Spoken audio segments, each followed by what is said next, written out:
I bought the old Pritchard house for a steal, 23,000 below asking, which should have been my first warning. The realtor couldn't get rid of it fast enough, mentioned something about settling issues and unusual dampness with a tight smile that didn't reach her eyes. But I was 24, fresh out of a breakup, and desperate for a place that felt like mine. The Victorian on Maple had charm I couldn't afford. This place, a sagging ranch-style home on the outskirts of a town called Thornfield, had a low price tag and a forlorn quality that matched my mood perfectly.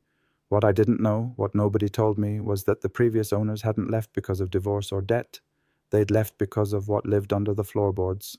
The basement was the problem from day one. A narrow staircase led down into a concrete room that smelled like wet soil and rust. The previous owners had attempted to finish it. Cheap paneling warped and buckled on the walls, a drop ceiling stained brown in irregular patterns, but the floor was the strangest part. A large section in the center, maybe 10 feet across, wasn't concrete at all. It was packed earth, dark and loose, as if someone had dug down and filled it back in. There was a square outline in the dirt, almost like a trapdoor that had been removed. I asked the contractor who came to quote the remodel. He took one look at that dirt patch, went pale, and walked out without saying a word. I should have followed him. The first night in the house, I heard it, a low, wet sound from below, like someone chewing on something soft and yielding. I told myself it was pipes. Old houses settle, the furnace kicking on.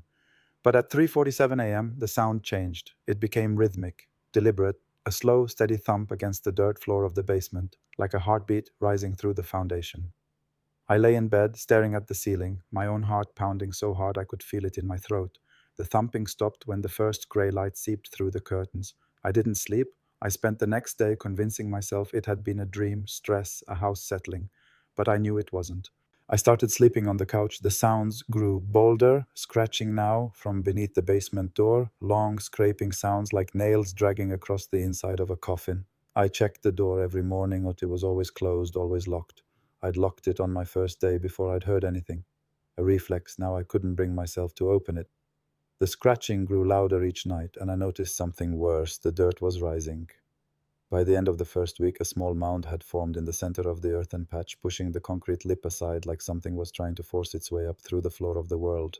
I called the contractor to seal the dirt patch, pour concrete over it, and be done. The man who showed up was old, with hands like worn leather and eyes that had seen too much. He introduced himself as Elias Crane. When I showed him the basement, he didn't flinch. He just stood at the bottom of the stairs, staring at the mound in the dirt, and said nothing for a long time. Then he turned to me with an expression I'll never forget, not fear but recognition, the look of a man who had encountered this before. "You need to leave this house tonight," he said. "Don't come back, don't pack, just leave." I laughed nervously and asked what he meant. He didn't answer. He walked up the stairs, got in his truck, and drove away. I never saw him again. That night, the voice came. Not a voice exactly, more like a pressure against my skull, a vibration that resolved into words without passing through my ears. It was hungry. That was the first thing I understood. Not malicious, not evil, just hungry in a way that predated human understanding of the word. It had been buried there, sealed in that dirt, for longer than the town had existed. The Pritchard house was just the latest structure built on top of it. There had been others, a root cellar, a smokehouse, a burial mound, each one eventually abandoned. It showed me images, settlers throwing stones into a pit, Native Americans avoiding a patch of earth, a cracked bone spiral carved into bedrock, and always, always the hunger. I should have run. I packed a bag, I had my keys in my hand, but the hunger reached into my mind and showed me something I hadn't realized. The basement wasn't just a room. The dirt wasn't just dirt. The thing under my house was connected to an entire network, a web of sealed chambers beneath the town, beneath the county, beneath the entire valley. The Pritchard house was just one access point, and the seals were failing. The other houses, the ones built over the other chambers, that their owners had already fled. That's why the real estate was so cheap. Thornfield was a ghost town waiting to happen, and the thing beneath it was waking up. The hunger made me an offer. It needed a vessel, a human host to move through the world above. The seals on the other chambers were too strong, but the one in my basement had weakened over decades of neglect. All it needed was for someone to open the dirt, to dig, to let it rise. In exchange, it would leave the others alone. It would let Thornfield survive. It showed me what would happen if I refused. Images of the ground splitting open, houses collapsing into sinkholes, the entire town swallowed by darkness. I told myself it was a nightmare. I told myself I was losing my mind. But I knew, with the cold certainty of truth, that the visions were real. I started digging on a Thursday night. I don't know why I agreed. Self-preservation, cowardice.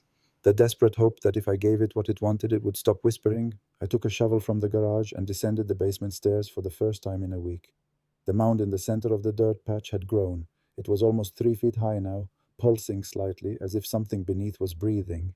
The smell, wet earth and copper and something sweet like rotting fruit, was overwhelming. I pressed the shovel into the dirt. It gave way like flesh. The thing beneath the house made a sound that wasn't sound, a vibration that rattled my teeth and made the lights flicker. It was pleased.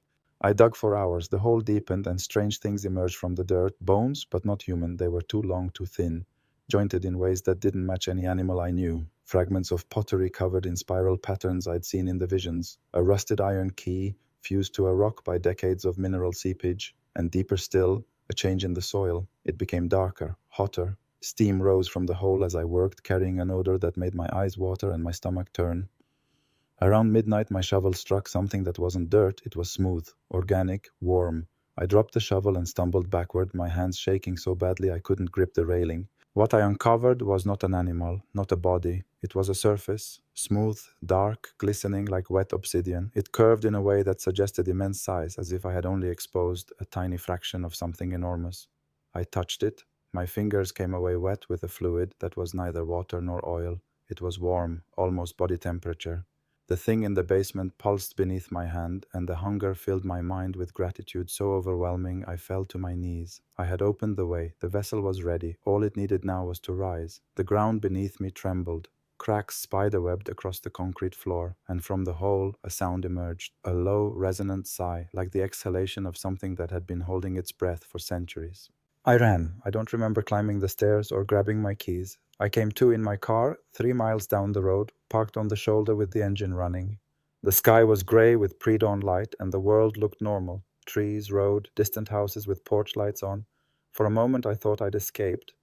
Then I looked at my hands. They were covered in that warm, dark fluid up to the elbows, and in my left palm a spiral pattern had been etched into my skin. Not drawn, not carved, grown, like a birthmark that had always been there but was only now surfacing. I scrubbed at it until my skin bled. The spiral remained. The hunger had marked me. I was the vessel now. I live in the house still, not because I want to, but because I can't leave. Every time I try to drive away, I end up back on that street, pulling into the driveway as if on autopilot. The basement door is open now. I can't close it. The thing has risen into the ground floor, not fully, not visibly, but I feel it in the humidity, in the way the floorboards flex when I walk, in the spiral that has spread from my palm up my forearm. It communicates with me constantly. It shows me the network beneath Thornfield, the other sealed chambers, the other houses where families still live, unaware of what lies beneath their foundations. It tells me I did the right thing. I opened the way. Soon it will be strong enough to reach the others. And when it does, the old town of Thornfield will finally understand why the Pritchard house was always so cheap. Last night I heard a knock at the door. When I opened it, no one was there. But on the porch step lay a piece of paper, folded once, the edges torn. Written in shaky handwriting were 3 words: "You let it out." Below that, a crude drawing of the same spiral pattern. I looked up and down the street. All the houses were dark. But at number 47, the Foster house, there was a light on in the basement window. I'd never noticed a basement window at the Foster house before. The spiral on my arm burned. The hunger inside me stirred with anticipation. It had already reached the next chamber, and I had helped it. I am not a victim of this thing. I am its door. I am its hands. And tonight, while Thornfield sleeps, it will walk through me to the Foster house, and the spiral will spread to another basement, another family, another sealed chamber that should never have been opened. This is my confession. I'm writing it in the basement, sitting at the edge of the hole I dug. The thing surrounds me now, not visible but present, a pressure against my skin, a warmth in the air, a voice that has become my own thoughts. I don't know how much longer I'll be myself. The spiral has reached my shoulder. I can feel it growing, spreading like roots through my body. When it reaches my heart, I won't be me anymore. I'll be the door. The thing will walk out of this house, through me, into every home in Thornfield, and eventually it will reach beyond. The Pritchard house will be the birthplace of something the world hasn't seen in millennia. If you're reading this, if you find this note, burn the house down. Don't go into the basement. Don't dig. Some doors should stay closed. Some hungers should never be fed.